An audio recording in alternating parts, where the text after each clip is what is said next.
نحمده ونصلي على رسوله الكريم أما بعد فأعوذ بالله من الشيطان الرجيم بسم اللہ الرحمن الرحیم۔ میرے بھائیو دوستو بزرگو، آج امت مسلمہ جن حالات کی کشیدگی سے گزر رہا ہے وہ ہر ایک کے سامنے ہے، خصوصی طور پر اہل غزہ کی لمحہ بلمحہ بدلتی بلکہ ابتر ہوتی ہوئی صورتحال امت مسلمہ کے لیے انتہائی غمناک ہے۔ اسرائیل تمام تر اخلاقیات، تمام قوانین اور معاہدات پامال کرتے ہوئے عالمی درندگی کا مظاہرہ کر رہا ہے۔ اس پر دنیا کی خاموشی، بالخصوص عالم اسلام کے حکمرانوں پر سقوط مرگ طاری ہے۔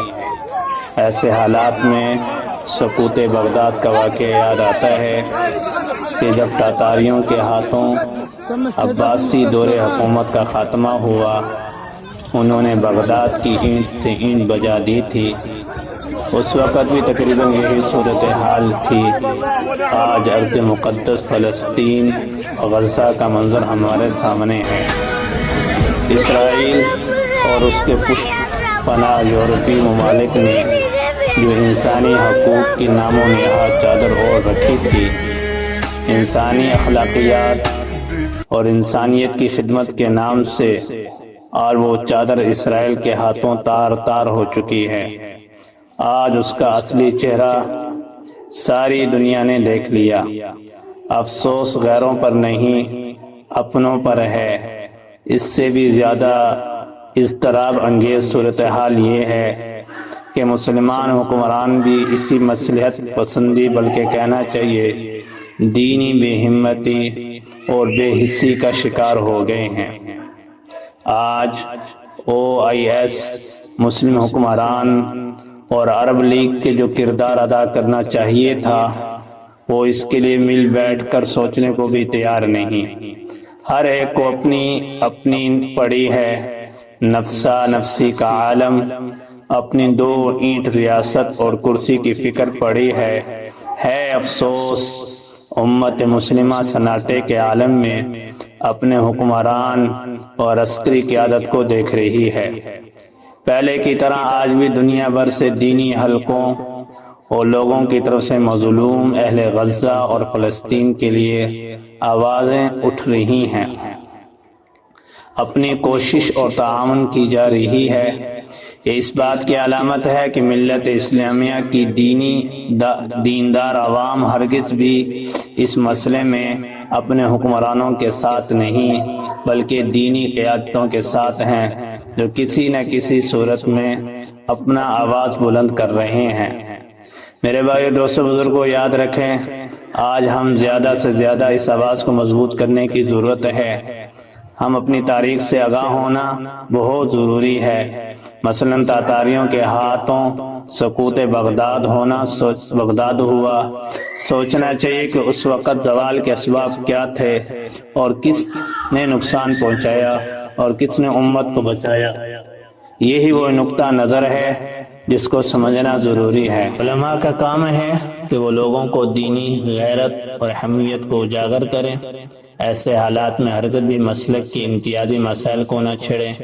کہ اسرائیل بم گراتے ہوئے دیکھتا ہے کون دیوبندی ہے، کون بریلوی ہے، کون اہل حدیث ہے، وہ صرف مسلمان سمجھ کر مار رہا ہے۔ لہذا آپ جس فقہ یا مسلک سے تعلق رکھتے ہیں برائے کرم اس بحث کو چھیڑنے کی ضرورت نہیں۔ امت کے وسیع تر مفادات کو اپنا موضوع بنائیں، عوام الناس کو اتحاد کی دعوت دیں، اپنے جمعے کے خطبہ کا موضوع رجوع الی الکتاب و سنہ بنائیں، اپنے علاقے، ہر طبقے، ہر دائرے میں اپنے کردار اور حوصلے کو قائم رکھتے ہوئے امت کو مایوسی سے نکالیں، باہمی طور پر جوڑیں۔ آپ نے تاریخ کا مطالعہ کر لیا ہوگا کہ آپ نے تاریخ بھی پڑھی ہوگی کہ تاتاریوں کے حملے میں امت کی سطح پر کام کرنے والے دو عظیم اور نمایاں ترین شخصیات نظر آئیں گی۔ ایک شیخ الاسلام علامہ ابن تیمیہ اور شیخ الاسلام عزہ بن عبدالسلام رحمہ اللہ۔ انہوں نے عوام کو جوڑا، امت کو سنبھالا، تاتاریوں کا مقابلہ کرنے کے لیے مسلم حکمرانوں کو ابھارا، مزید آگے بڑھنے سے روکا، امت کا حوصلہ قائم رکھا، اپنے مشن کو جاری اور ساری رکھا۔ پہلے بھی یہ کام خالص دینی قیادتوں نے کیا، آج بھی امت کو ضرورت پڑی ہے، لہذا انہیں ہر صورت میں اپنا فریضہ ادا کرنا چاہیے۔ بغداد کے آخری خلیفہ المعتصم باللہ کو 1258 میں تاتاریوں نے ہلاک کر دیا۔ اس کے بعد وحشی دارالحکومت بغداد میں گھس گئے اور بڑے پیمانے پر قتل و غارت کرنے لگے۔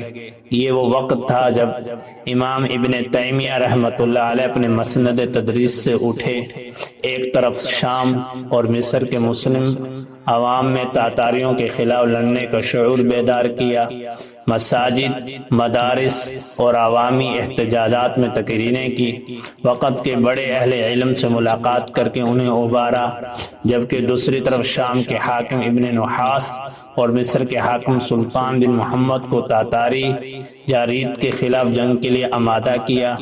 تاریخ یہ شاندار کردار امام ابن تیمیہ رحمۃ اللہ علیہ کا ہے۔ انہوں نے تاتاریوں کے ظلم و ستم اور شدید حملوں کے دور میں امت کو سنبھالا، ہمت دی، اتحاد کو قائم رکھنے کے حوالے سے بے پناہ کردار اختیار کیا۔ آج بھی ضرورت ہے اس بات کی، بڑے بڑے علماء، بااثر مذہبی شخصیات اپنا کردار ادا کریں اور امت کو متحد کر کے اصل دشمن کے خلاف کھڑا کریں۔ مصر کے حاکم ملک ناصر کو تاتاریوں کے خلاف جہاد کی ترغیب دینے والے امام ابن تیمیہ رحمۃ اللہ علیہ تھے، بلکہ اس سلسلے میں امام موصوف خود مصر گئے، وہاں 8 دن تک قیام کیا۔ حکومت کے اکابر علماء اور چیف جسٹس امام تقی الدین بن دقیق العید رحمۃ اللہ علیہ سے ملاقات کی، انہیں جہاد پر ابھارا، پھر اس کے بعد باقی لوگ جہاد پر آمادہ اور تیار ہوئے۔ امام ابن تیمیہ رحمۃ اللہ علیہ نے تاتاریوں کے خلاف ہر نماز میں قنوت نازلہ میں بد دعا کرنے کا فتویٰ دیا۔ تاتاریوں کی دمشق کی طرف پیش قدمی کی وجہ سے لوگوں میں خوف و ہراس پھیل گیا تھا۔ کازان، جو اس وقت تاتاریوں کے فوج کا سپہ سالار تھا، جس نے ایک بہت بڑی فوج دمشق کی طرف بھیجی، جس میں حلب اور حماد کے علاقے میں پہنچ کر لوٹ مار شروع کر دیا، جس کی وجہ سے لوگ دمشق چھوڑ کر بھاگنے لگے۔ لیکن دوسری طرف امام ابن تیمیہ رحمۃ اللہ علیہ نے لوگوں کے اندر تاتاریوں کے ظلم کی جارحیت کے خلاف جہاد، فتح اور نصرت کی بشارتیں دیتے ہوئے انہیں خوب ترغیب دی۔ حیرانی کی بات یہ ہے کہ امام ابن تیمیہ کا خاندان کوئی سپاہ گری کا تو نہیں تھا، بلکہ درس و تدریس، تعلیم و تعلم سے تعلق رکھتا تھا، لیکن ان کی ایمان کی پختگی اور جوش جہاد نے ان کو ایک بہادر اور دلیر سپاہی بنا دیا۔ وَإِنِ اسْتَنْصُرُوكُمْ فِي الدِّينِ فَعَلَيْكُمُ النَّصْرُ، اگر وہ دین کے بارے میں تم سے مدد مانگے، تم پر مدد کرنا لازم ہے۔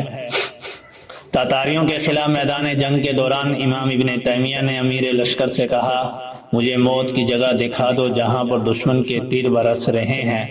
پھر امام ابن تیمیہ نے آسمان کی طرف اپنی نظر بلند کی اور دیر تک دعا کرتے رہے، یہاں تک کہ اسی دن عصر کے وقت تاتاریوں کے ایک حصے کو شکست کھانی پڑی۔